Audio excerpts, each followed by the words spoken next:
So we had an amazing conversation about immersion, and I Mhm. actually asked you to find that for yourself. And I want to ask you the question again, Mm, but now that we've gone through a conversation, mm. what does immersion mean to you? I think it's still the same for me. It's remembrance. Hmm. Yeah, just knowing thyself so that you can support yourself. So then from there you can start supporting the world.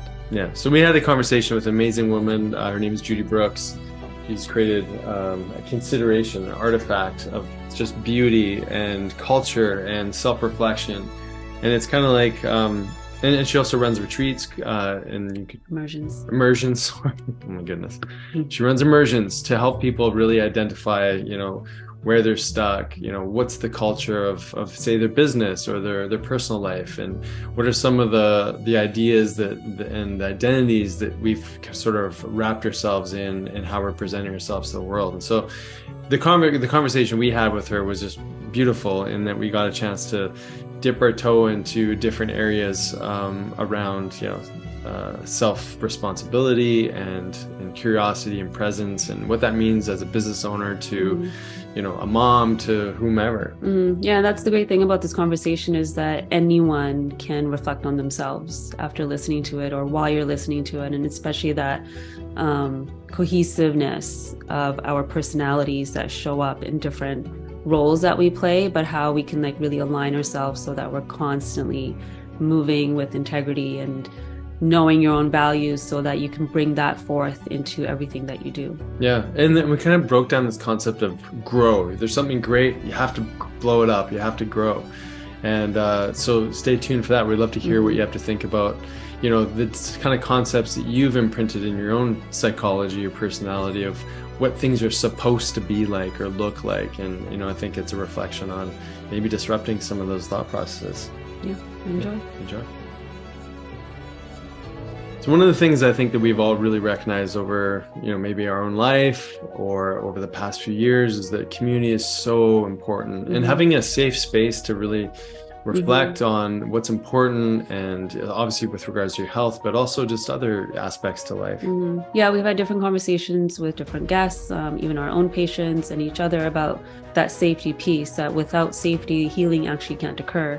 And that this is what we love about some of the groups that we've created, especially our Health Ignited Club, where we come together and create a safe space so that everyone can heal together, grow together, learn together, and really understand what's important as a collective so that we can also work on what's important as an individual. Yeah, and it's interesting because I think there's so much information in the world, right? And it's easy to get lost, and there's all the how to solve this problem, how to work on this aspect of your lifestyle. And what Sonia and I do is we've got a wide range of different mentors and including the podcast guests that we've got a chance to connect with.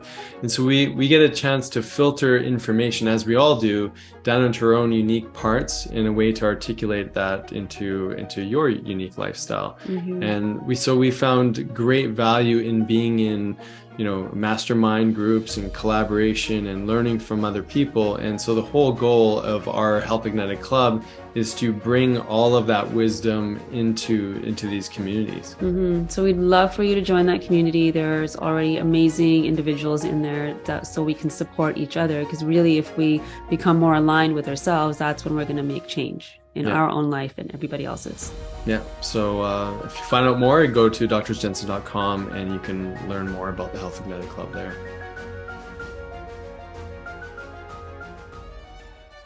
Hi again, everybody. Hello, wife, Dr. Sonia Jensen. Hi. How are you?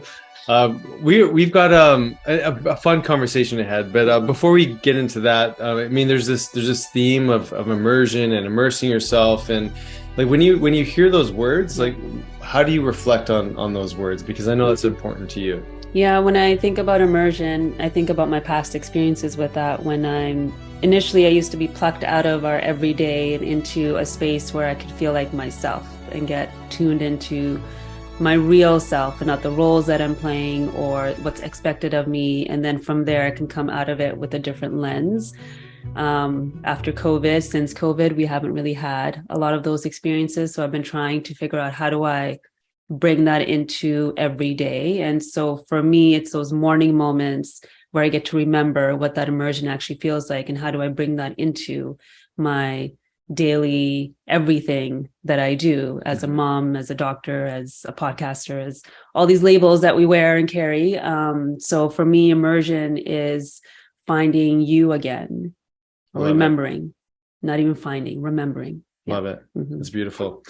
Well, on the topic of immersion, we've got a special guest today. Her name is Judy Brooks. And it's interesting because we received this amazing, beautiful, if you're watching on video, this package in the mail. And I had yet to realize that Judy was actually a podcast guest. And I just thought we were receiving this beautiful gift from some angel, from the universe. and I open it up and I'm blown away by the art and the integration of philosophy and this ancient wisdom and the practicality of bringing all of that into our modern world in such a elegant, minimalistic kind of presentation. And so my first experience of Judy was like, wow, she's been able to bring and merge like these different concepts from different parts of the world, from ancient wisdom up until to this modern sort of contemporary artistic flow of a creation. And so it's funny because I was trying to like, how do I articulate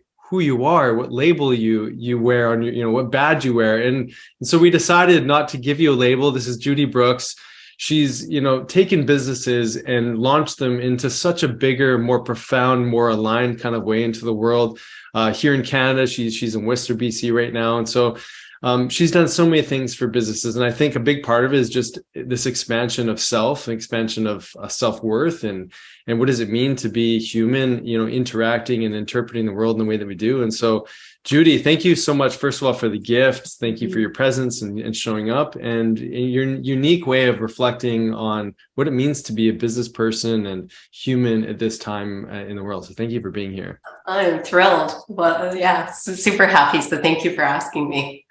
Yeah. Well, why don't we start? I mean, Sonia loves to start with the story. Like, we want to know a little bit more about like, how did all of this come together for you? Because it's so beautiful what you're creating now, and we'd love to hear how you got here. Yeah, it's interesting, and thank you for not putting a label. I'm really I'm at this beautiful intersection in life where I get to be label-less. Like, I don't really want to be labeled as anything, though I'm pretty happy to have had experience of raising kids and being a mom, and I'm really happy to have the experience of being something that we call a grandma, which is amazing, and to have had this, like, the privilege and the honor to have both had my own companies, which I actually think being an entrepreneur is a privilege and a responsibility. And then where it was a right fit and I could add value to be in the company of others as they grew their businesses. But when I actually, somebody asked me the other day a really similar question about how is it that I feel like I can do what I'm doing at this point. And when I look back, it's like collective experience, this accumulation of so many moments in time that sort of give me a very fertile field right now to draw from, I think. And so, and it's funny, I'm going to start before anything, because I actually think it's fairly important, at least now I recognize it is in me, which is I was living by myself as like a 16-year-old. And and not without love of parents, but just because of circumstance. My dad wasn't in the home, and my mom got sick and she went back to England. And at that point, I was finishing high school, living, without parents, and I was working as a cocktail waitress, which was quite illegal because I was 16. But, I think of all these fundamental things that gave me insight into people and insight into my own ability to navigate. So the bummer about being by yourself at 16 is that it's probably easier when you do have parents around, even though sometimes people think they don't want them. It is, like figuring out like grad. How was I going to buy a grad dress? Like, I didn't have any money. What was, all those things. But they also gave me this incredible, I felt so supported and trusted, even by parents that weren't really able at that moment in time anyways. So I'm recognizing how pivotal that was right now. in a way that maybe I hadn't before. And I actually was a mom fairly early at 21, and I started my first business at 23. And in that business, maybe 24, who knows? It was around there, but and that business was working with, I had the good fortune of being surrounded by a group of doctors and chiropractors. And I worked with and grew a company with some partners, with some founders, co-founders. And so we worked with organizations around neck and back injuries and the assessment of that one-on-one and working them through their risk categories. So, but when I think about it and where I am now and what we call somatics now, like all these words they weren't part of an everyday language. But, I'd be up at Kitimat or Terrace, BC, and see 700 individual men over the course of 2 weeks. So and that went on for 12 years. So, and while we grew that and worked all over North America. But when I think of that, that gave me some ideas of patterning and habits in bodies, So I really now go, oh, that experience. Wow, that was an incredible experience. Plus I got to go into all sorts of companies and resources that I didn't know anything about, like mills and mines and police and fire. So I had that company for about 12 years and sold it. And the next company that I co-founded and CEO'd was a company, same sort of business model, which was something that was usually done by a practitioner who was driving back to their business. And that wasn't ours. It was a full service, no modality associated with it. All modalities welcome. And not driving back to a clinical business. And the second one was around workplace violence and conflict in the workplace.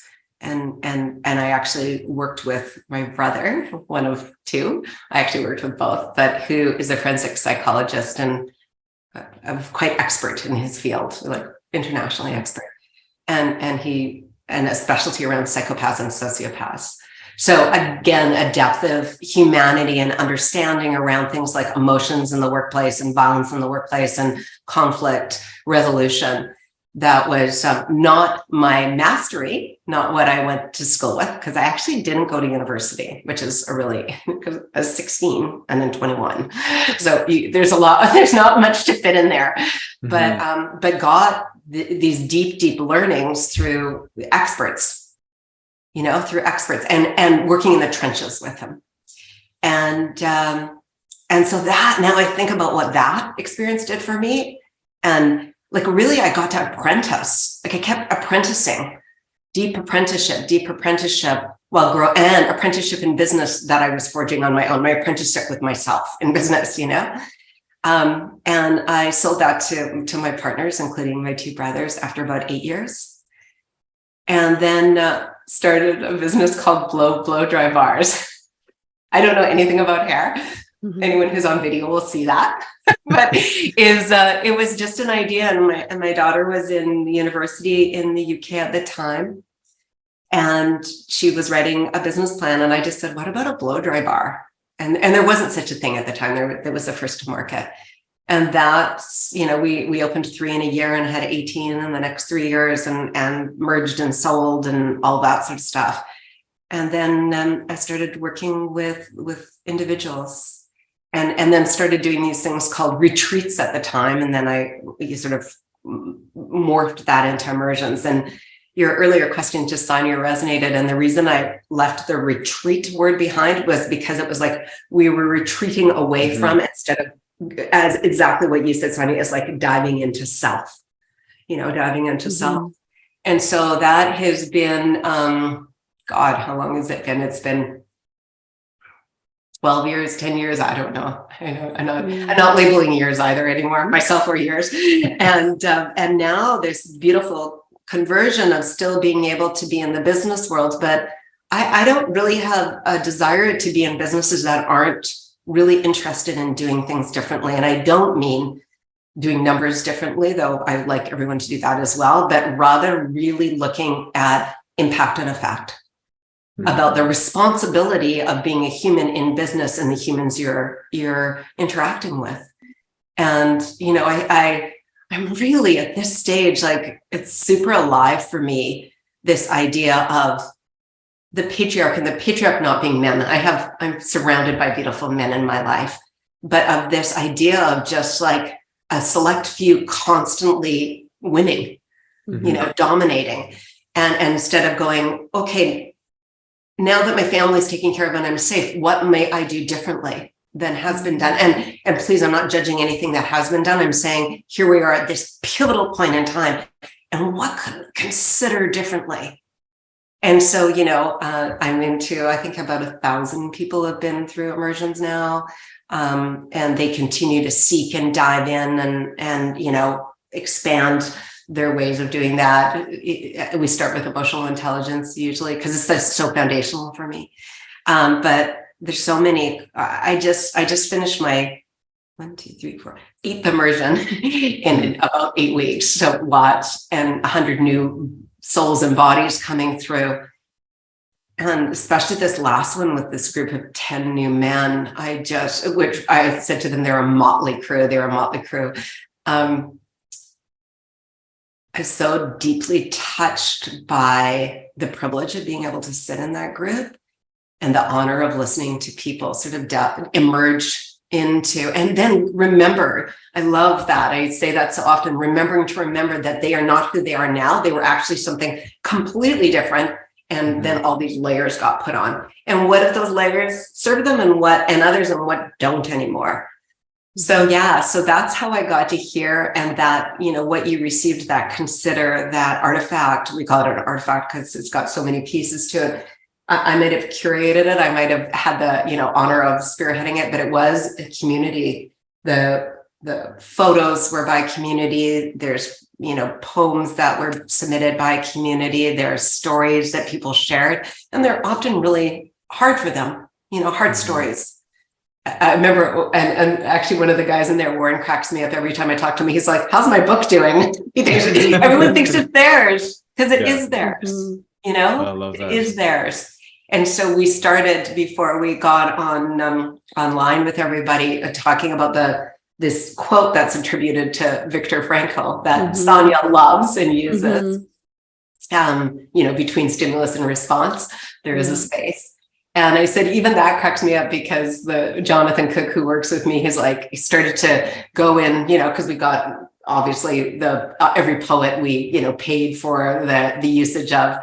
And he's like, this isn't a Viktor Frankl quote. And I thought, this is it. It's not about just taking knowledge and putting it on top of yourself. It's about working through all that knowledge and cultivating it for your own wisdom, remembering to remember your own divinity. Like I look at my grandkids, I look to my kids, and they're freaking fully divine.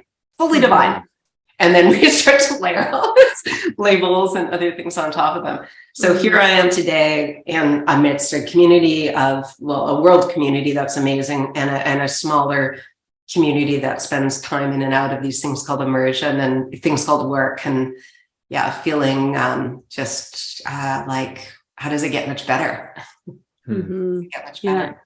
I love that you're bringing these worlds together, kind of like what Nick was describing in the beginning, because I think often there's such a disconnect that how we show up in business, how we show up in life has nothing to do with our personality, or nothing to do with those conditions that have been put on us, the beliefs that we have, but all of that plays a role in how we operate in even business, and the choices that we make, what we choose to go into business with, or who, and all those things are so connected. And if every business out there worked on themselves the way you're creating an opportunity for, the world would shift. This corporate world would shift. The impact would be the number one reason for everything, rather than the profit. I mean, the profit needs to be there to be able to create impact. But I love that you're bringing this new awareness, or this new connection for people, because often I think people even in the business world are put in a box that their personalities must be type A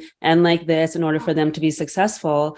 And I think we just put labels everywhere, and we forget that everything is interconnected. So how do you communicate that to the world of like, this piece is so important for us to make a bigger difference, not only for themselves, but also for their employees, for the people that are buying what they have to offer, like all of that? How do you create that connection for everyone?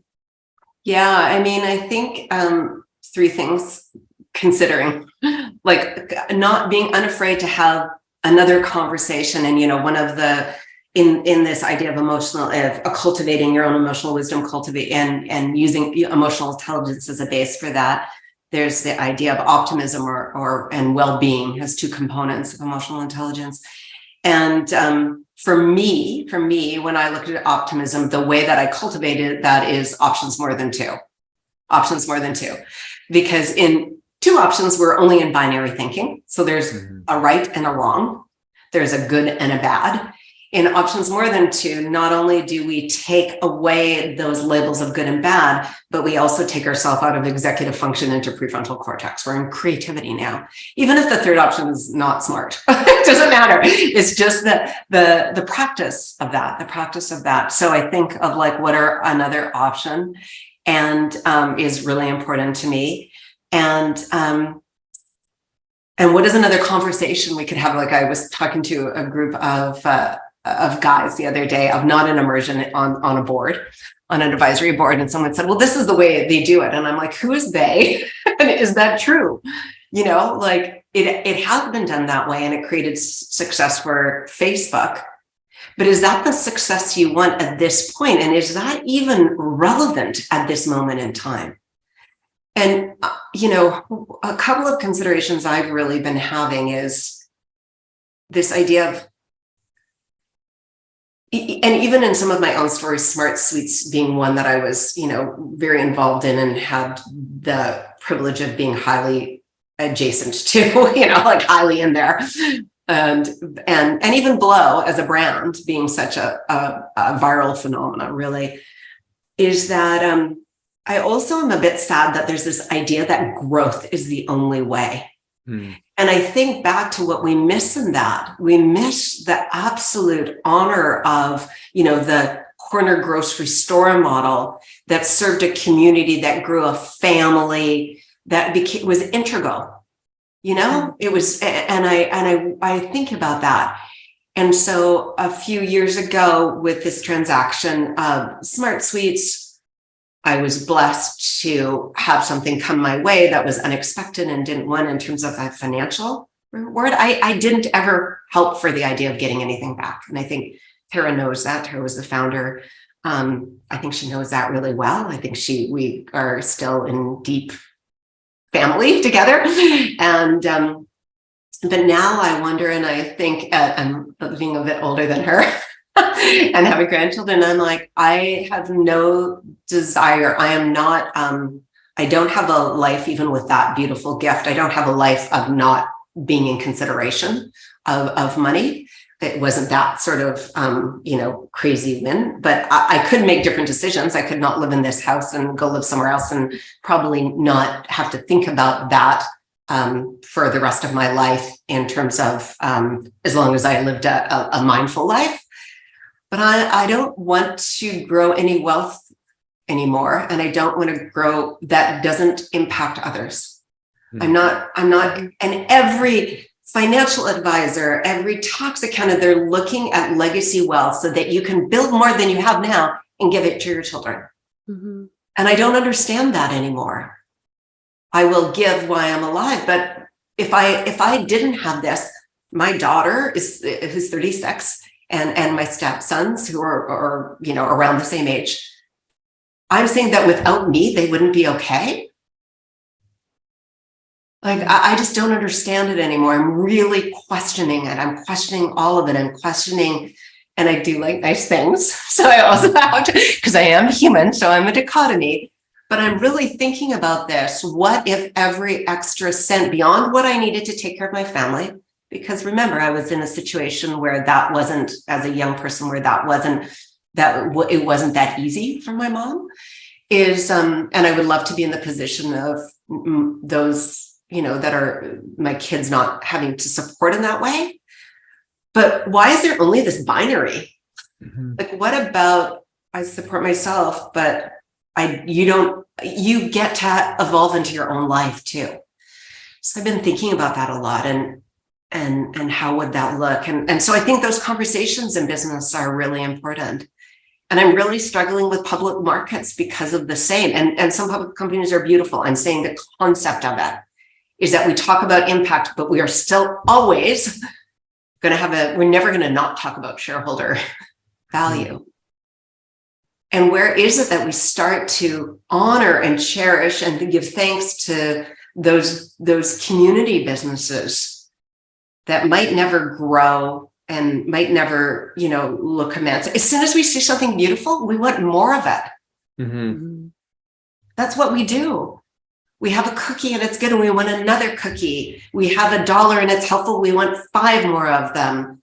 We, have a great experience at a local, taco stand, and we're like, you should franchise. Mm-hmm. Like, where is it that enough is enough, where we allow the beauty of it? And I don't know. I'm again, please understand, I'm not saying there's a right or wrong, but it's definitely a conversation that's on my mind.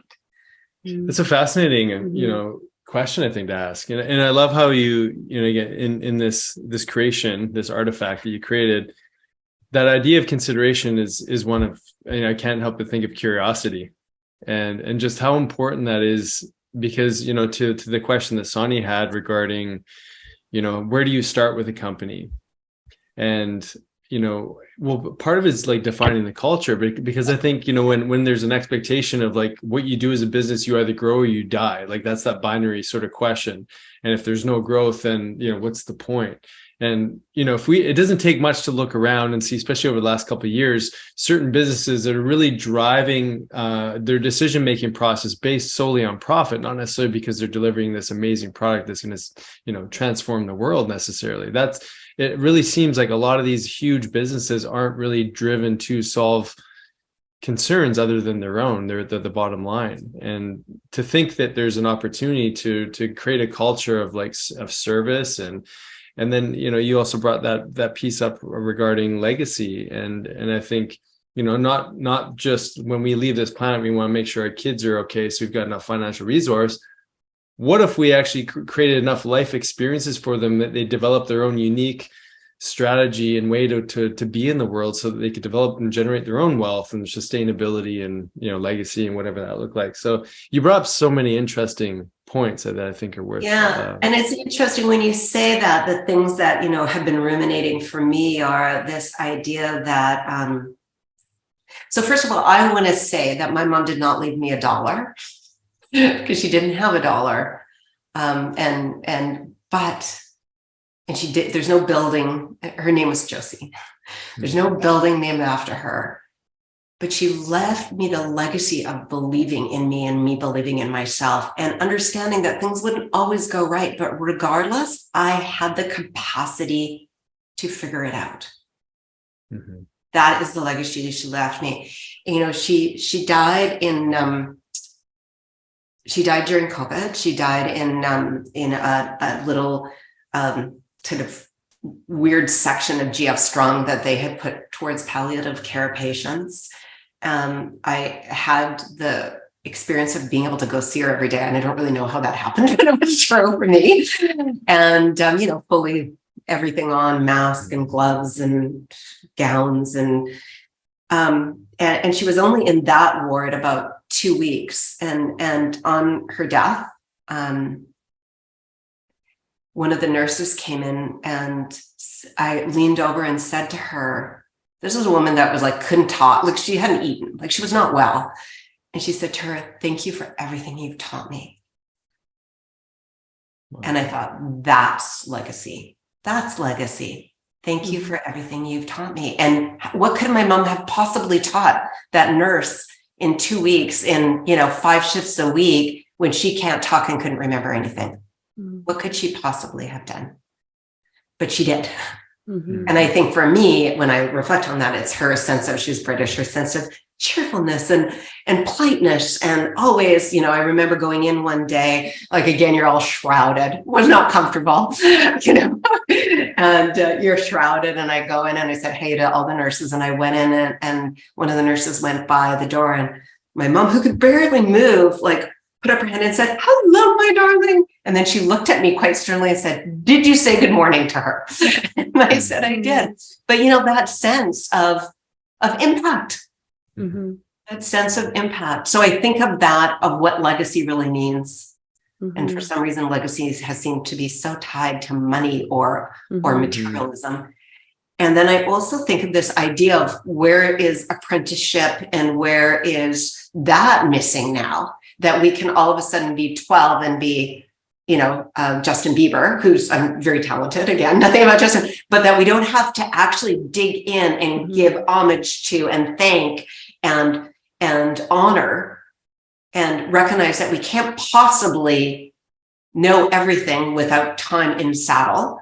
And then where's that idea of cathedral thinking, where we're not actually building something for us to enjoy? We'll actually never see the end of what we're building, but we know that it will serve our community.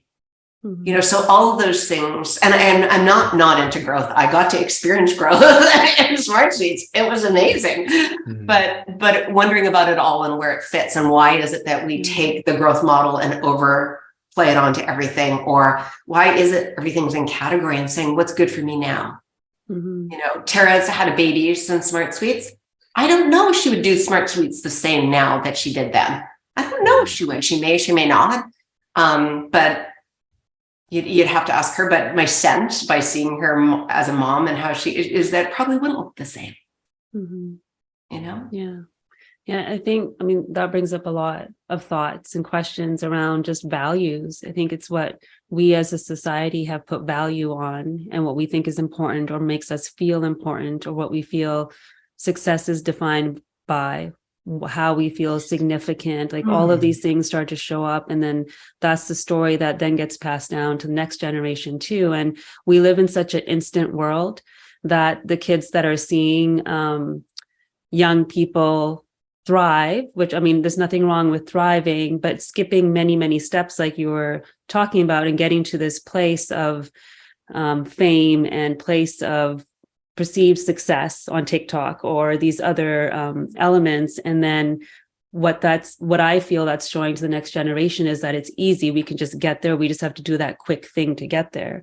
So what I struggle with is now being a mom of two boys, growing up in this world, is that, so I learned from my parents that it's the hard work that gets you the benefits. Like you wake up at 5, you do your work, you work 6 days a week. That's what my dad did as an immigrant. He had to do that to get us through school and do all these things. And then I look at the next generation, and they live in a world where everything's easy. Like they don't have to go to the library anymore and look at the cards, go get the encyclopedia or the journal, read it, make the notes. Now it's like, just Google it. It's right there. So they're living and growing in this instant world. And how do we still support them in the world that they're growing up in, but still also bring in these other elements of like the Mr. Miyagi's, like having mentors, having this to like understand that there's more depth to the world rather than just instant gratification.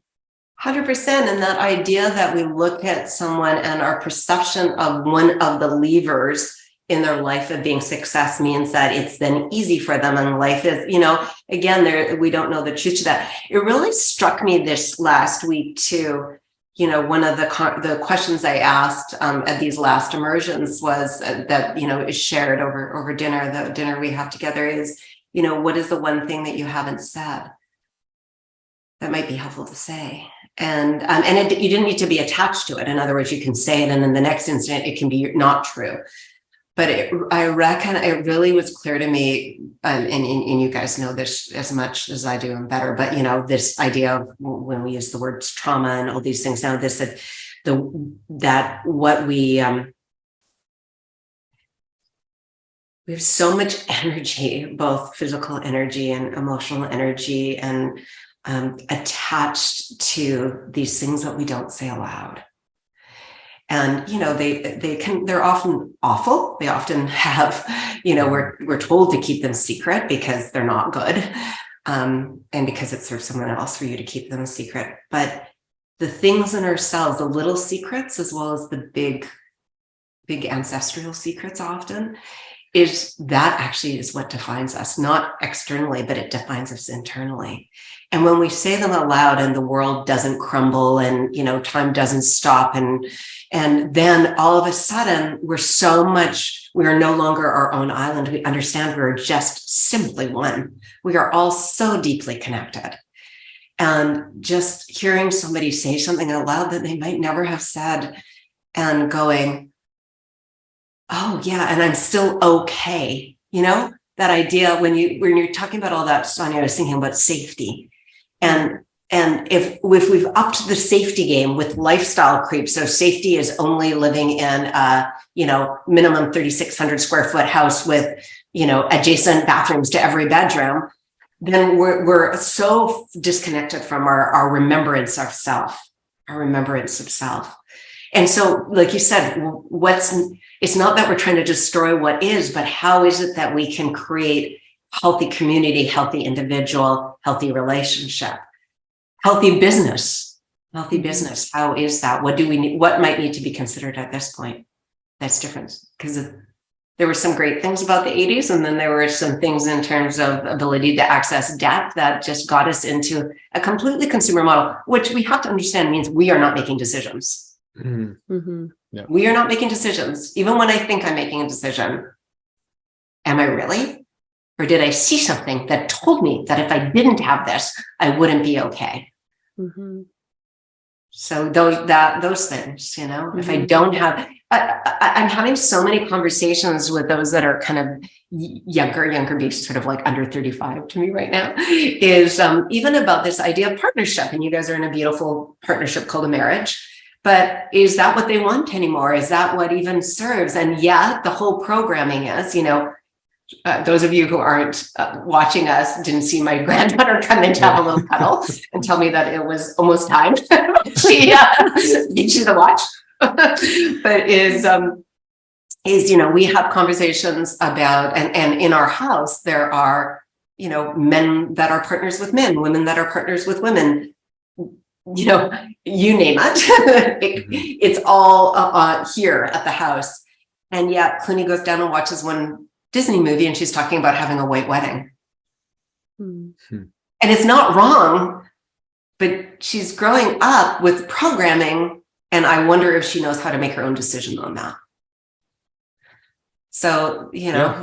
I mean, that's a big one for parents too. I mean, there's some books that I'm reading right now with my boys. They're fantastic books. They're all Greek mythology and Roman and Egyptian. They're the Rick Riordan books, the Percy Jackson. I don't know if you ever came across those, but it's interesting because there's different themes that are coming out around different relationships and things like that. One character was actually gender, like gender neutral, fluid, and gender fluid, and there's interesting themes. And we were talking about this with some of our friends just last week too. Just the world is so different. It really is. I mean, and it's hard, I think, as a parent to not imprint what you've always known. And so I never fault a parent, because like parents just like we're kind of saying like they know so much more than we do, and they're exposed to things in a different kind of way. And so where is there, where is that sort of line between, parenting in a way that creates more structure versus like, let's see what happens today. Like it's a brand new day. And I think what I'm trying to say is that there's an opportunity for us as parents or community leaders or whatever, just to be present with this moment. And to be present with this moment and to be curious. Instead of answering your freaking kids' questions or thinking that they have a question, ask them. Yeah. Ask them. Like Clooney, little one here. The other day, we were sitting at the dinner table and there was a candle, or we were about to sit at the dinner table. So everybody was busy. There was maybe 8 people around. And I saw Clooney over at the candle, and she was making these movements with her hands, and sort of caught her out. Nobody was looking at her. And then her mom, Devin, called her for dinner. And she goes, "Clooney, what are you doing?" She goes, "I'm just controlling fire." And a firekeeper. It sounds ridiculous, but maybe she was. I don't know. Like, how do I know? Yeah. Because there's so much that we had deep connection to that we literally lose connection from. And that sort of kind of when you were talking, Sonia, at the very beginning about like this practice of yourself and, in the morning or whatever it is, I've been looking at the word, immersion, which like you said, is emerging more and more and more. So I might have to change it, but immersion, and this idea of ritual and devotion and ceremony. And ceremony to me is a beautiful cup of tea. Ceremony to me is, the first breath in the morning. And, and there's all sorts of descriptions of ceremony now, including like plant medicine and journeying, and those are becoming more real. And those are interesting too, but I don't believe it has to look like one thing. I believe that when we are in ceremony, we are immersed in ourselves with full understanding that we are so deeply connected to everything. The understanding of self is the understanding only that we are only here in connection, I think.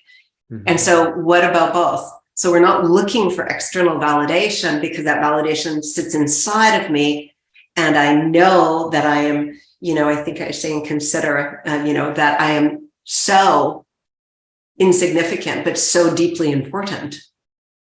Just like when you go into the forest, there's like little tiny ant and it's completely insignificant in that forest, but so deeply important to the whole ecosystem. Mm-hmm. So that idea, that's what I think I want now my grandkids. I hope my daughter carries that to some extent. I think she probably does, but I would like them to understand that I am completely freaking insignificant. I have no value, but I have all the value in the world, like that paradigm, instead of just being stuck in the one. Yeah. We often talk about the polarities and being okay with all of it. Mm-hmm. One thing that we talk about this time of year is that grief has come up a lot, and darkness and shadow, because we're in the winter. And yet as humans, like we do whatever we can to not experience the sadness or the pain, and we distract ourselves, or, like I guess we call it toxic positivity, whatever you want to call it. But we forget that this is all part of having that human experience. And that is also okay. We don't have to label it as good or bad. So what I'm hearing from you is that in all aspects of life, we don't have to label it as good or bad, or it should have been this or could have been this, but like it just is. And it's all working together. So I'm curious, we've seen a lot of shift since COVID in general, mm-hmm. in how everyone relates to themselves, to each other, how businesses have shifted, how we even had to pivot and shift. And curious if you've had conversations around emotional intelligence and business, and if you've seen people really maybe step back and look at that bigger picture of what actually matters today, or did you notice the other way of people getting into more of that fear state? So then moving in that direction, because I feel like there was some different themes that were coming up because of it. Yeah, I think just to your earlier point, the full spectrum. And mm-hmm. here's what being in practice, being in ceremony, being in immersion means. It actually means that being in full practice all the time. We cannot decide once that something is important. We have to look at every decision we're making from that moment forward. And we will get some of them wrong. And then we need to go back and we need to stand in correction. But just saying one thing out loud once does not actually make it happen. And so I think that there were people that thought they wanted to live one way, but, then we go back, we're so pulled, kind of my example of Clooney and, Walt Disney. I can give her 8 hours of download about how, she can decide to be something called married or not married, or like girls or like boys or like no one. She can have a baby, not have a baby. One Disney movie, 2 hours of program. She's like, oh, I know this programming. It lives out in the world. And so in business, it's the same thing. I actually was on the phone this morning with a woman, 3 kids, who has a lovely little business. And she was, torn because she was feeling this idea of like growth and bigger. And I asked her just to go inside herself and to see what filled her. I kind of do that thing every day of like I said, it was my birthday a couple of weeks ago, and I was in immersion with this group of guys, and someone said to me, what nice way to spend your birthday. And, of course I love my family and I love my grandkids, but if I said literally, when I spend the day, I went to bed that night in this house with this group of men and thought, if I died tonight, I would be fully fulfilled. I know my kids know I love them. My community knows I love them. I didn't know these men. It's the first time me knowing them. But the connection and the intimacy was so great, and the depth of conversation so beautiful. How could I be anything but fulfilled? And so I think that is presence. That is pure presence. I am so here that if this was my last inhale, my last exhale, I would be at peace. So I've been thinking about that as a marker of success. Mm-hmm. Am I embodied in all that I believe to be true? Or do I have that going here and here in my mouth, in my head and my mouth? My heart is somewhere else, and my actions are somewhere else. Like, to be in that alignment is constant effort to bring ourselves. And again, that idea of when I go amok, I will give myself a little bit of a like, oh my goodness. And then I will bring myself back to center, and I will amend where I have misstepped. So for me, emotional intelligence, all of this conversation about evolution of self is ground in self-responsibility. And even the idea of self-care, it is important to keep saying, oh, you're not caring for yourself enough. Well, you know what? Sometimes I look at that and I'm like, well, you're doing an awful lot for yourself, and all you're thinking about is yourself. So I don't know. So self-care means, to me, this idea of the practice of knowing, of it being in my adulthood and knowing what's good for me. Sometimes self-care is saying no to something I really desire to do. Mm-hmm. Yeah. I fully resonate with that. And I think it's important because it's almost like we're stuck in this idea of preference. And it's always the preference where we should be moving towards. But sometimes it's sometimes these little things that could move the needle, whatever that needle is for you, in such a profound way. Like you're mentioning, just some of these little small intricacies, these things that weigh on our heart often enough that we keep thinking about them, but we don't want to speak them, or whatever that might be. Sometimes it's the minutia of life, of just being able to work through some of these really small little bits. Sonia and I got an argument earlier. She was telling me something that I was doing wrong. The first thing that I wanted to do was to defend myself, right? I didn't want to define like anything other than my body went into fight or flight. And it's a tiny thing that caused some disruption. And eventually I had to own that, like, I was just trying to defend myself. I didn't use those words, but I pulled out the card and showed Sonia, like, look, this is what I was doing. But it's those little things. Like, I think that if we paid attention to those little things where we didn't show up, we felt that stress, we internalized it, we played out a behavior, it didn't serve me, it didn't serve her. Like, the identity was wrapped around it and me defending myself and all that whole story. But, that's why I think what you're doing here is brilliant. And the questions you're asking are so important, that curiosity to really like dive in and step into that bit of minutia in our life where it's weighing us down. It's changing our entire thought process for the day. I could have an interpretation that Sonia's always on my case. She's like bringing me down, whatever. And I could play out my entire day that way. My days just got worse. And so I wouldn't be in that moment that you spoke to of fulfillment. I'd be like, no, like, I didn't serve my purpose because I'm still irritated with my wife, or whatever that story is for somebody, right? And so I love that you said that. I mean, that's a Stoic philosophy too, memento mori, like, know that, life will end at some point in time. And if we could meditate on our, the short amount of time that we have here on this planet, can we be in a place of fulfillment?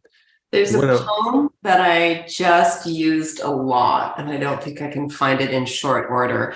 But it goes something like, the essence is this, is how would you behave and how would you act when you saw somebody on the street, if you knew that that was their last moment? And then I took that even wider and I said, how would you treat yourself? Yeah. What would each moment look like if you knew it could be your last? And it's not like, would you go do all your bucket list thing? I'm asking, how would you treat yourself? How would you treat others? How would you interface? How would you connect? I just, anything that's not about how you're showing up right now is like pretty uninteresting to me. Like that's it. How am I showing up? Is it serving me? Is it serving others? And, I used to I'm getting better. I think I used to be quite others oriented. And now I've understood that the self-response, it's what's called self-care for me, self-responsibility aspect is me actually making sure I'm in good energy and health so that I can do more care. Yeah. That's it for me. That's it for me. For others, it looks different. For me, that's what matters right now. And Well, that's immersion. Yeah. That's immersion. That's immersion. Yeah. It's funny. I usually have this last question that we ask every guest, but I feel like our whole conversation was framed around that question. Because my question is often, what impact or what is it that you want to leave, or what footprint on this earth if it was your last moment, if you knew it was your last moment tomorrow? So you could either answer that, or I feel like you just did, and just knowing that this is where the conversation was going. But I feel like the depth of this conversation really spoke to that piece. No, I think you nailed it. I mean, if I was going to do it in a single word, but of course my word means something different. It's just that idea of compassion, and compassion is love, respect, transparency. It's all of it for me. It's not singular. Was I kind? Was I compassionate today with myself and others? Was I that?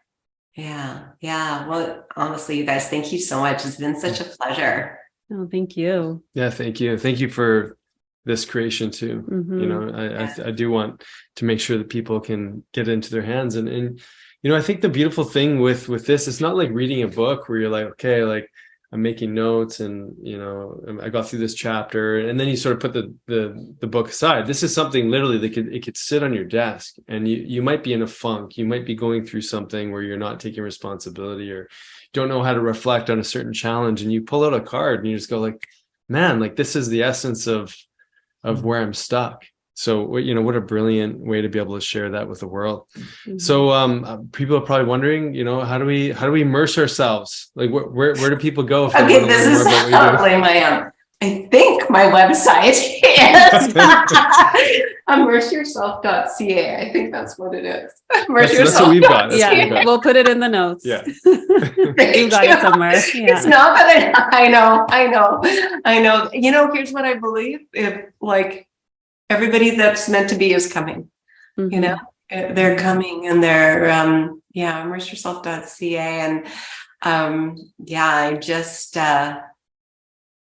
it was such a fun. It's so beautiful to see you guys there as like this couple, and think about your two boys. And so I want to say thank you, and thanks for. I love that your guys are in such deep consideration. And I think that's how you're going to raise your boys. I think you're going to raise them in deep consideration. Thank you. Yeah, thank you for that blessing. Yeah. All I can say is we're doing. I can't say that I do my best every day, but I definitely reflect on what my best could be like, and I definitely make improvements. But it's conversations like this too that remind us of like, oh, I can pause here. I can wait for that stimulus and response, and then what's that bigger, what's the bigger role that we have to play in connection and community. And so, and remembering, we were talking about immersion and remembrance in the beginning, but remembering their wisdom and just knowing like they're such teachers for us, and like the humility that they brought into our lives. Yeah, the curiosity. That makes me cry. I know, I was getting careful too already. Yeah, like what a gift. Yeah. So thank you for bringing this conversation. And it looks like you got a date with your granddaughter. So I do. Clooney Bloom all day long. See you guys. Thank you so much. Take care.